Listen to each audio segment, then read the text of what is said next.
Hello there, and welcome into the Cargo Bay, a special new and ongoing series.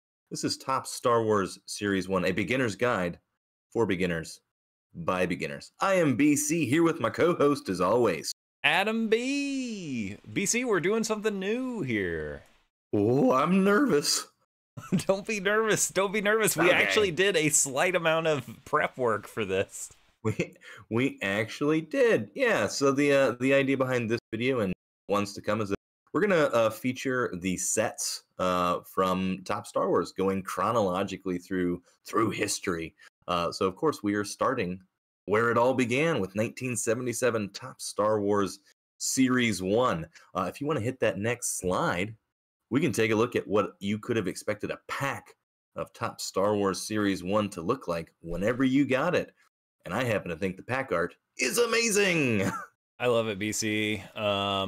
Just got to get this out of my system first. There's already been a technical hiccup. Look, there are other sources of information on this stuff, but this is going to be fun. You're in the cargo bay, baby. Hey, you know, we keep it loose in the cargo bay. There's not a test after that. No. Come on, hang out. We might make a mistake or two or something. I'm sure people will correct us in the comments, kind folks. Yeah, please correct us in the comments. We love that. But yes, this is the first in the series for what would be the New Hope movie. 5 series of Top Star Wars trading cards. There are 66 cards in each set. So of course, series 1 is going to be cards 1 through 66. And if you're a beginner and you don't already know, come with me to the next slide and you're going to see where it all began. The Alpha. The Alpha. The cornerstone of any classic collection. Luke Skywalker. Is he a stormtrooper? Who is this guy? What's going on? This is, of course, the number 1 card, which is why it's called the Alpha. It's typically one of the most sought after and one of the most expensive Star Wars cards out there. Yes. Particularly because it's hard to find in good shape. So high-graded versions of this card do go for quite a lot of money. Yeah, you can there are plenty of trashed copies of this card out there. Just soft, round corners, you know? Yeah, dragged through somebody's lunchbox and backpack. Creases in the middle, you know? Bike spokes fluttering with Luke Skywalker's face. But if you can find a good copy, well, you might be sitting on a pile of cash. This card, well-centered and good condition, is one of those garage sale dreams, you know? It is. Oh, maybe I'll come across this. How do you feel? We shouldn't get distracted. I'm going to keep going. I feel great about garage sale dreams, and I always hope to find something that's like, I found the first appearance of X comic book character, and it's just sitting here. I have a little bit of a mixed feeling of like, I'm gonna buy this for $5 and it's worth 10,000. You know, like those kind of things are always like, well, maybe you should have given the person a few $100 or whatever. So I know you're asking 5. Here's extra. Yeah, that's fair. Yeah. All right, I'm moving. I'm advancing the. Do we have a cooler name than slide? The photon sheet. Fire the photon sheet. What we got here are some additional key cards from the set. When we're talking about key cards from the set, to me, it's pretty much all of them. But in terms of collectors, value, stuff that's been graded, a lot of times what we're looking at is cards 1 through 8, 1 through 10 as sort of kind of the most sought after cards. So here we've got C-3PO and R2-D2, as well as the little droid R2-D2 card, and a very cool card, which is the Space Pirate Han Solo card. So cards 2 through 4, again, iconic images. These are, what do you say, rookies? First appearance, the earliest appearances of these characters on trading cards, which is what is going to increase their value and desirability for most collectors. I think these cards are cool. I mean, I'm not a big C-3PO and R2-D2 guy, but that little droid R2 card, I do love a lot. That's a great card. And BC, just to point out, we have both vertical and horizontal cards here, starting from the beginning. You got the classic blue starfield, and of course there are no parallels, short prints, and the only inserts are the stickers. So, Yeah, just the base set here, which means everything is about condition, condition, condition. It is 100% about condition, condition, condition. I do want to shout out this again. I've mentioned their channel before. This is E-Dub's Rippin'Stuff. Sorry, your mic cut out right as you said. I do want to shout out.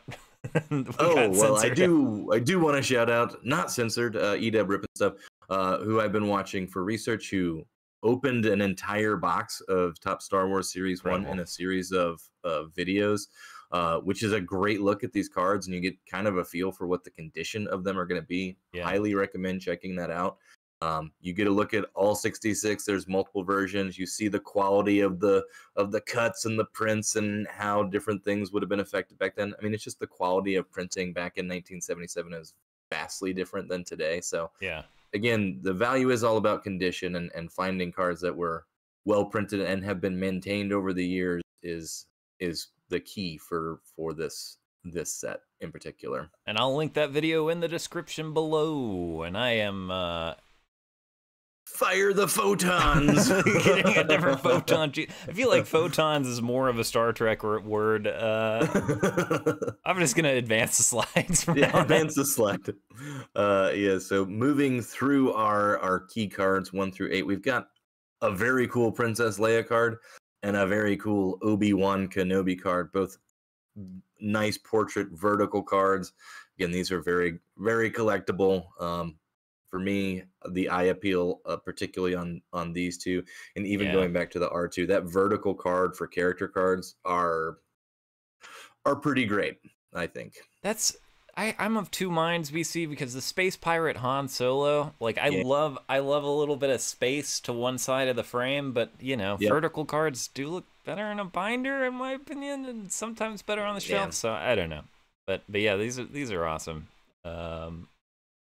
And I'm advancing the slide. Advance the slide, and we have the introduction of the dark side into our first 8 cards here. We have the villainous Darth Vader, landscapey kind of guy there. But again, great cards. The earliest Darth Vader card in the print run. I think there are other great Darth Vader cards in this set and other sets. But this is the earliest one, so there's a lot of value placed on that. And then, of course, you got everyone's favorite Grumpy Grandpa, Grand Moff Tarkin, in there as well, rounding out the top 8 as kind of our villains in the set here. I didn't realize that this was I never looked at the number on this villainous Darth Vader until recently. I just always saw it selling for super high prices, and I was like, there are cooler Vader cards than this, and it's like, well, this is the first one. I guess that makes sense. I agree there are cooler Vader cards, but as the 7, as the early one, there's a premium on that, which is something that I have learned doing my research. So the more you know, just be well informed about some of these things and what you can expect when you're out there. Again, if you're familiar with this, thanks for watching. But again, this is the beginner's guide for beginners by beginners. That's right. Because we are stepping into this journey. We might eventually get to some sets that we might know more about, but we're going chronological, so we're going through history. The next slide, please. Right. I'm also working out technical kinks as we're going, BC. We're going to evolve just like these cards do over the course of this series. Absolutely. Evolution, my friends.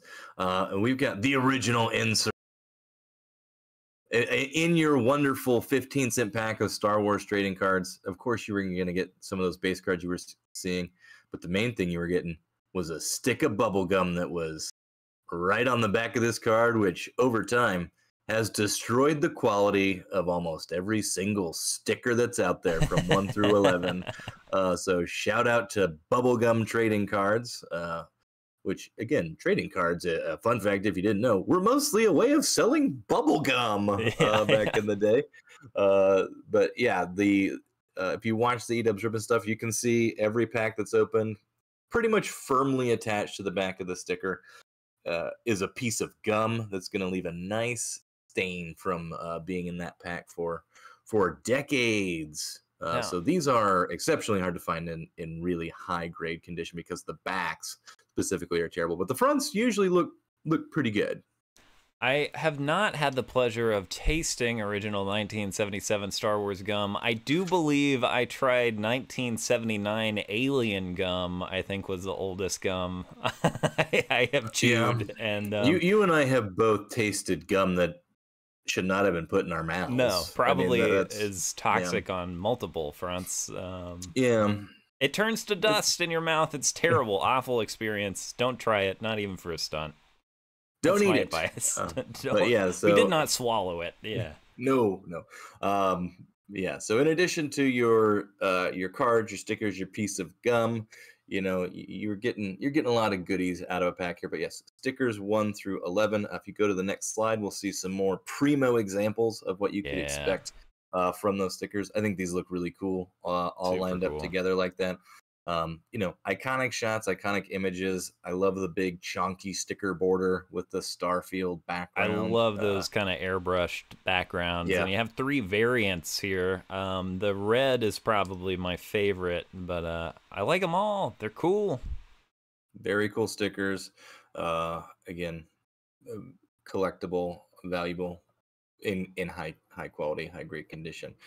So again, we can't feature all cards in this personal faves. So let's go to the next slide. Why don't you do a little show and tell us some ones that you wanted to share with the class? Yeah, these are some of my favorite images from the original set. I mostly included this desperate moment for Ben just because we have the classic just a white rod lightsaber and some pyro Yes. going off in the background. Um, but the other three are just some of my favorite compositions in the set. This Stormtroopers Seek the Droids card. I love that the dewback just looks real. Amazing. Yeah, It looks amazing. It looks really good, right? And this dewback has been replaced by CG for the special editions. If you watch the original cut of the film, that dewback looks great. It's very cool. He looks 10 times worse now. Yeah, I like that card a lot. And then, of Yeah. course, Han and Chewie shoot it out. Amazing card. Great looking card.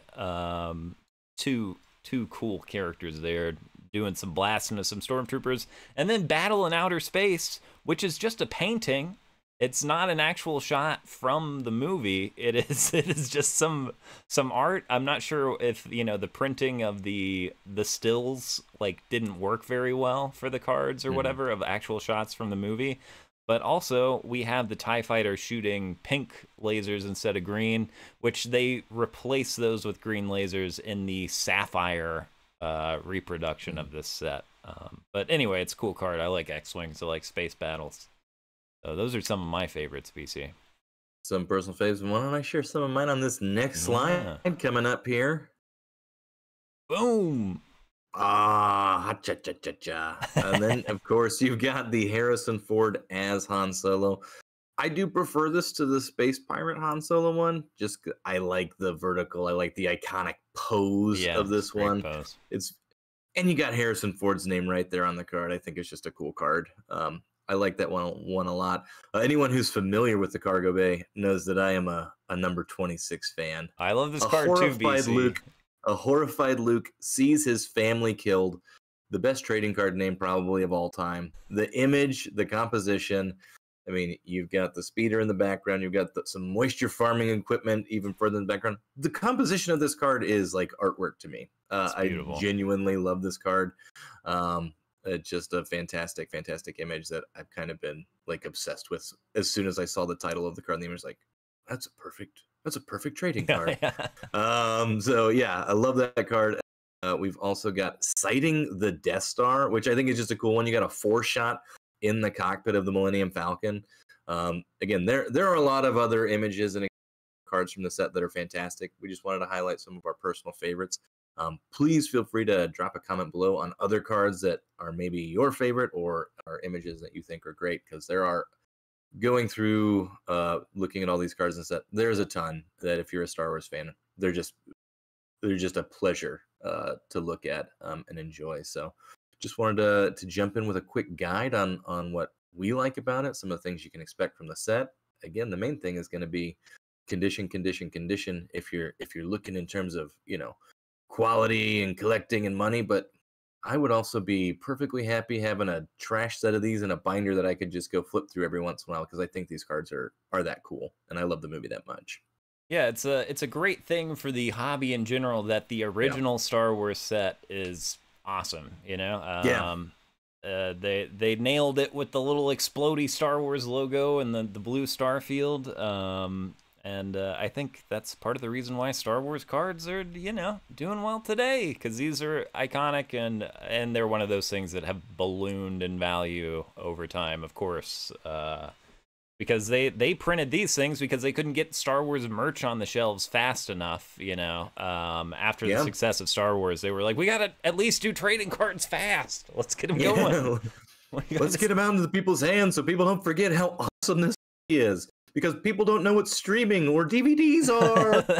that's the other thing about these cards. A bit of nostalgia that I can't relate to is having seen this movie in the theater, not having access to see it. Maybe the movie's already out of theaters, and these cards are your way to remember what the movie Relive. was. It's a tangible thing, you know, and it's which makes some of the cards funny too because of some of the image choices and selection. Like, that's kind of an odd one. So it's fun to go through the set if you get a chance to look at the 1 through 66 to just for that nostalgia of it, right? And you're totally right. It's not something that I can definitely relate to, but I can imagine what that would have been like when you didn't have Star Wars everywhere all the time. It's like, what I've got are these trading cards that I can thumb through and look at and read the backs of.